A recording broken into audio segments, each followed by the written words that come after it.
नेता राहुल गांधी जी अपनी चिर प्रतीक्षित विदेश यात्रा पे हैं और वहां चिर परिचित अंदाज में वो भारतीय जनता पार्टी के प्रति अपनी चिर संचित घृणा और मोदी जी के प्रति चिर संचित वैमनस्य में अपनी अज्ञानता और द्वेष दोनों का परिचय दे रहे हैं।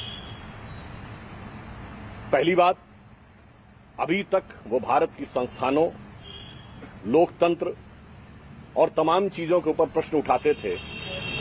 अब पहली बार वो सरकार के संस्थानों के साथ भगवान को भी घसीट लाए थे। दूसरी बात, उन्होंने जिस प्रकार की बात पहले सैन फ्रांसिस्को में बोली, फिर वॉशिंगटन में बोली, प्रेस क्लब में आकर वो ये कहते हैं कि मुस्लिम लीग तो एक सेकुलर संगठन है। मान्यवर, हम ये पूछना चाहते हैं, यदि मुस्लिम लीग सेकुलर संगठन है तो जब आपकी मुस्लिम लीग के साथ गठबंधन सरकार थी तो जून 2013 में केरल की मल्लापुरम की जिला परिषद ने प्रस्ताव पारित कर दिया था कि चूंकि वह मुस्लिम बाहुल्य हो गया है, इसलिए लड़कियों की शादी की आयु जो 18 वर्ष थी उसे घटा के 16% कर दी जाए।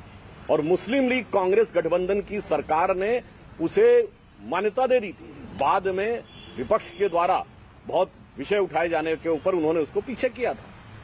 तो ये सेकुलरिज्म था। बिल्कुल राहुल गांधी जी की और कांग्रेस पार्टी की बुद्धि के आधार के ऊपर मुस्लिम लीग, जो कि 47 में बनी कैसे थी, ये कहते हैं साहब उस मुस्लिम लीग से कोई कनेक्शन नहीं। तो मैं बताना चाहता हूं, आज का पूरा साउथ इंडिया जिस मद्रास प्रेसिडेंसी में था उसमें लगभग सारी सीटें जिन्ना की मुस्लिम लीग ने पाई थी और 95% वोट पाया था।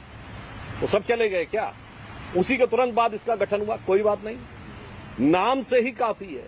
कांग्रेस के नेता कहते हैं पढ़े लिखे नहीं है क्या? मेरा कहना है दिखाई नहीं पड़ता क्या? दूसरा, ऑल इंडिया मजलिसे इत्तिहादुल मुसलमीन के साथ अविभाजित आंध्र प्रदेश में सरकार चला चुके हैं, ये भी सेकुलर है। फुरफुरा शरीफ के गद्दी नशीब पीरजादा अब्बास सिद्दीकी के साथ बंगाल में गठबंधन कर चुके हैं, वो भी सेकुलर है। सिमी एक सांस्कृतिक संगठन है, पीएफआई एक सांस्कृतिक संगठन है, वो भी सेकुलरिज्म के प्रतीक हैं। और कांग्रेस पार्टी की जो ये सोच है, जो राहुल गांधी वहां पर व्यक्त कर रहे हैं, इस सोच के अनुसार तो बड़े से बड़े आतंकवाद के आरोपी भी सिर्फ भटके हुए नौजवान हैं। ओसामा जी है, हाफिज साहब है, इशरत बेटी है, जाकिर नायक शांति का मसीहा है, बुरहान वानी भटका नौजवान है, अफजल गुरु हालात का मारा है और याकूब मेनन की जुडिशियल किलिंग है। तो मुझे लगता है कि आप जब 7 समंदर पार जाते हैं तो हम सब लोगों ने सुना होगा पहले कि किसी का दिमाग 7वें आसमान पे पहुंच जाए तो उसे कुछ समझ में नहीं आता। मुझे लगता है राहुल गांधी जब 7 समंदर पार जाते हैं तो उनका दिमाग पता नहीं कहां हो जाता है। जो दीवाल पे लिखी इबारत की तरह साफ है, वो भी अगर उन्हें समझ में नहीं आए तो मुझे लगता है कि ये भारत की सबसे पुरानी पार्टी के तथाकथित सबसे युवा नेता के लिए की बुद्धि के ऊपर सबसे बड़ा प्रश्न चिन्ह है। और दूसरा, मैं एक और बात भी कहना चाहता हूं, आप तो वहां गए ना जिसको आप कहते थे so called defenders of democracy. Bar bar Congress party ये कहती है कि साहब ये विषय नहीं, मुद्दे की बात करो, अर्थव्यवस्था की बात। तो एक बार ये भी बोल देते कि जिस सिलिकॉन वैली में जाके आप बैठे वहां सिलिकॉन वैली बैंक बैंकरप्ट हो चुका है पिछले दिनों में। अमेरिका में रेट ऑफ इन्फ्लेशन क्या है? पिछले 30-40 सालों में सबसे ज्यादा है, 5% के आसपास है। लेटेस्ट देखेंगे तो 4.95 है। भारत में अभी भी लास्ट रेट ऑफ इन्फ्लेशन 4.7 है, ग्रोथ रेट हमारी 7.2 है।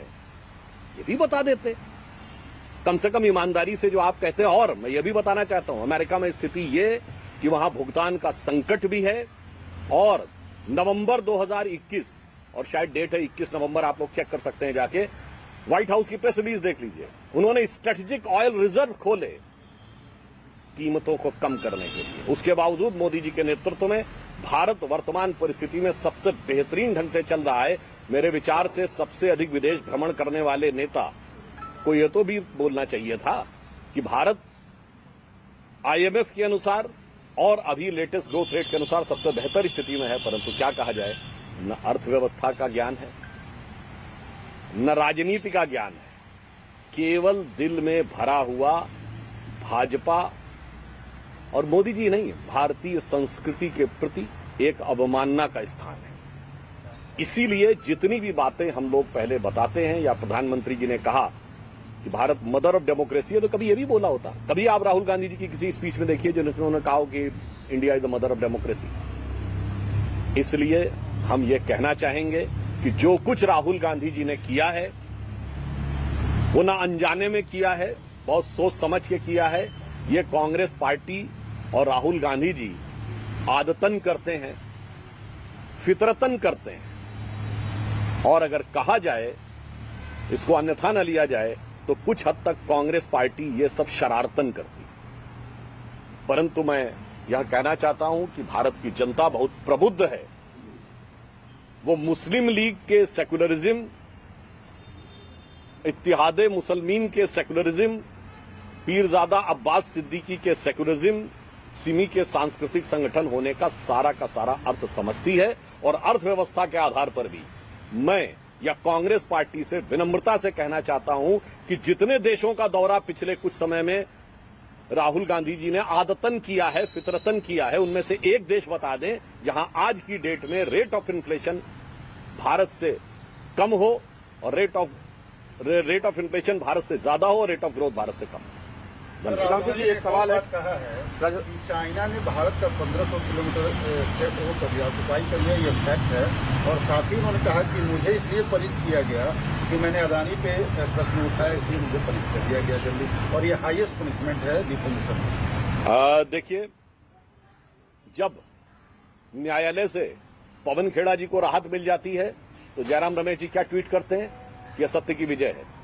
राहुल गांधी जी को राहत नहीं मिलती है तो लोकतंत्र खतरे में है। अभी सर्वोच्च न्यायालय के 2 निर्णय आए पिछले हफ्ते, जिसमें कांग्रेस पार्टी का यह दावा था कि वो उनके पक्ष में रहे, तो न्यायालय ठीक है। राहुल गांधी जी पे सजा हो जाए तो न्यायालय खराब है। अगर आप चुनाव जीत जाते हैं तो लोकतंत्र खतरे में नहीं है। आप कर्नाटक जीत गए तो चुनाव आयोग भी सही है, ईवीएम भी सही है। आप उत्तर प्रदेश और गुजरात बैडली हार गए तो चुनाव आयोग पर भी प्रश्न चिन्ह है। और इस पे तो मैं सिर्फ उनसे कहना चाहूंगा कि बेहतर होगा कि वो उस पुराने दोहे को याद करें कि बुरा जो देखन मैं चला, बुरा न मिलिया कोई, जो दिल खोजूं आपना मुझसे बुरा न कोई। न्यूयॉर्क में एक आयोजन का होने जा रहा है राहुल गांधी के कार्यक्रम का। उसमें तमाम ऐसे संगठन और लोग जुड़े हुए हैं जो भारत विरोधी लॉबी के हों और पाकिस्तान के आतंकी संगठनों से सीधा उनका संबंध है। जैसे मस्जिद अल वली का है, दारुल इस्लाह का है, तजीम अंसारी, ऐसे लोग उसके व्यवस्थापक हैं। देखिए, एक प्रश्न तो मन में स्वतः उत्पन्न होता है कि श्री राहुल गांधी जी इवन कांग्रेस की सरकार के समय में भी भारत में ना तो थिंक टैंक्स के द्वारा बुलाए जाते थे, ना बड़ी यूनिवर्सिटीज के द्वारा बुलाए जाते थे। ये विदेश में ही उनको कैसे बुलाया जाता है, यह प्रश्न मैं दर्शकों के और देश की जनता के विवेक पे छोड़ता हूं। ये बात बहुत साफ समझ में आती है।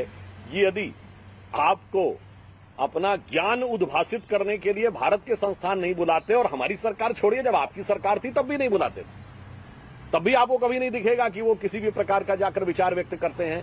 फिर ये विदेश में कौन से संस्थान हैं, उनको कौन से लोग प्रायोजित करते हैं, और फिर ये कौन सी नियोजित भाषा का प्रयोग करते हैं, मेरे विचार से देश इस बात को समझता है। और जहां तक आपने चाइना की बात कही, तो मैं कहना चाहूंगा कांग्रेस के लोगों से, मान्यवर, इतना तो जो लिखा है सामने समझिए। गलवान में हमारे 20 सैनिक बलिदान हुए बगैर एक भी गोली चले, हाथ की फाइट में।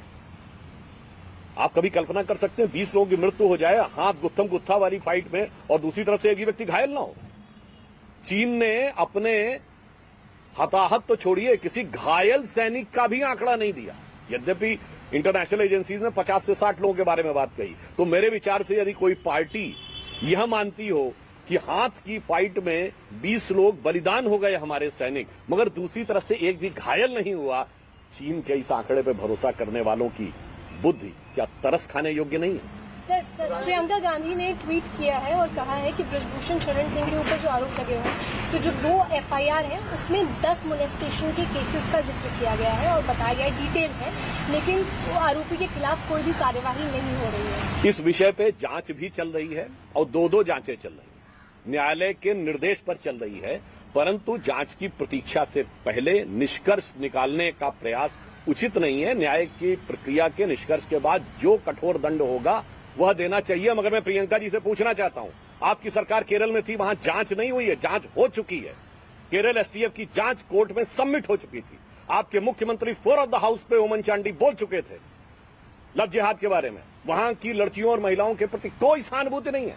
जांच हो चुकी में आपके मुख्यमंत्री के द्वारा स्वीकार होने के बावजूद, न्यायालय के द्वारा स्वीकार होने के बावजूद उसका तो मजाक उड़ाना है और यहां निष्कर्ष की प्रतीक्षा किए बगैर राजनीति करना। Sudhanshu ji, कल जो the statement which Mohan Bhagwat gave yesterday, now what we are seeing that Congress party is saying that we don't need his ज्ञान, he should keep his ज्ञान to himself, we have enough ज्ञान।